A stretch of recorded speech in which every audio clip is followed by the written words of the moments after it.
Thank you, Mr. Speaker.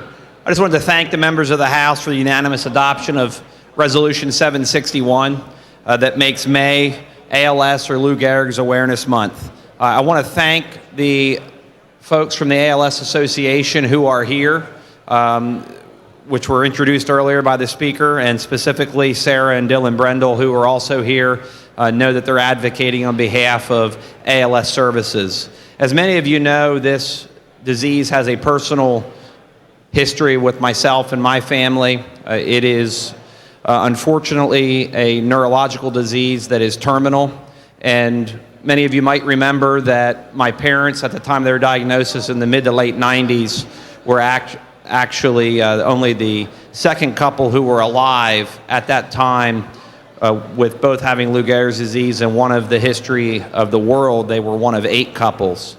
Mr. Speaker, this disease is extremely important for us as policymakers because veterans are twice as likely to have Lou Gehrig's disease as compared to the rest of the population. Will the gentleman suspend a second?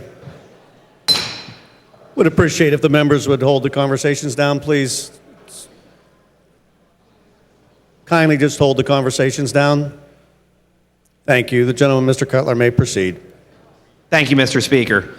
Mr. Speaker, the vets are much more likely to have this disease as compared to the rest of the population. And while we don't know the particular reasons behind that diagnosis, we do know that it is more likely. And the reason I think that we should be concerned about it as policymakers is because we continue to have a very large body of our Pennsylvania National Guard that are deployed on the war on terror and defending us even today. And, Mr. Speaker, these individuals will return home. I believe that they deserve to have a first-class healthcare system in place to care for them. And more importantly, the reality is these individuals can rack up excessive medical bills in their care, particularly later in the late stages of the disease. The types of care that are needed sometimes can cost upwards of $80,000 to $100,000 a year or more. The adaptive equipment can be equally expensive. And I would argue that not only is it much more humane to allow these individuals to remain at home, I would offer that as policymakers, it's also much better for us to pay for it in a more cost-efficient environment.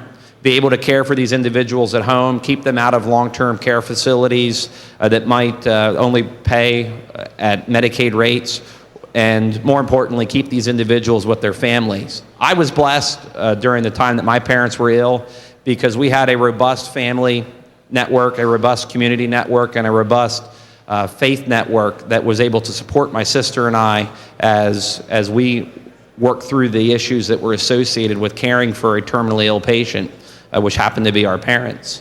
And I just want to thank everybody. I know that there are literally dozens of people up here today. There are, I think, nearly 50 appointments is what the ALS Association had shared with me earlier. So I know that many of you have opened your doors and, more importantly, shared your time in what is a very busy time of the year with them. I wanted to personally thank you for taking that time to meet with them and hear their concerns and their individual issues. Because, Mr. Speaker, while this issue is immensely important to me, it's even more important to them as they're still going through the situation.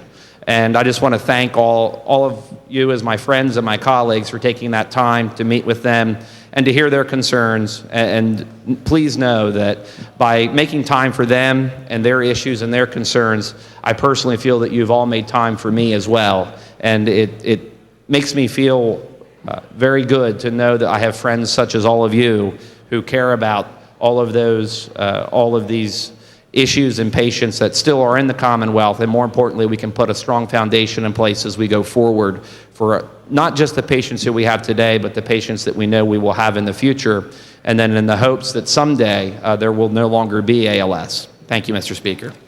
Speaker, thanks, gentlemen. Recognize the gentleman from Carbon County, Mr. Heffley, under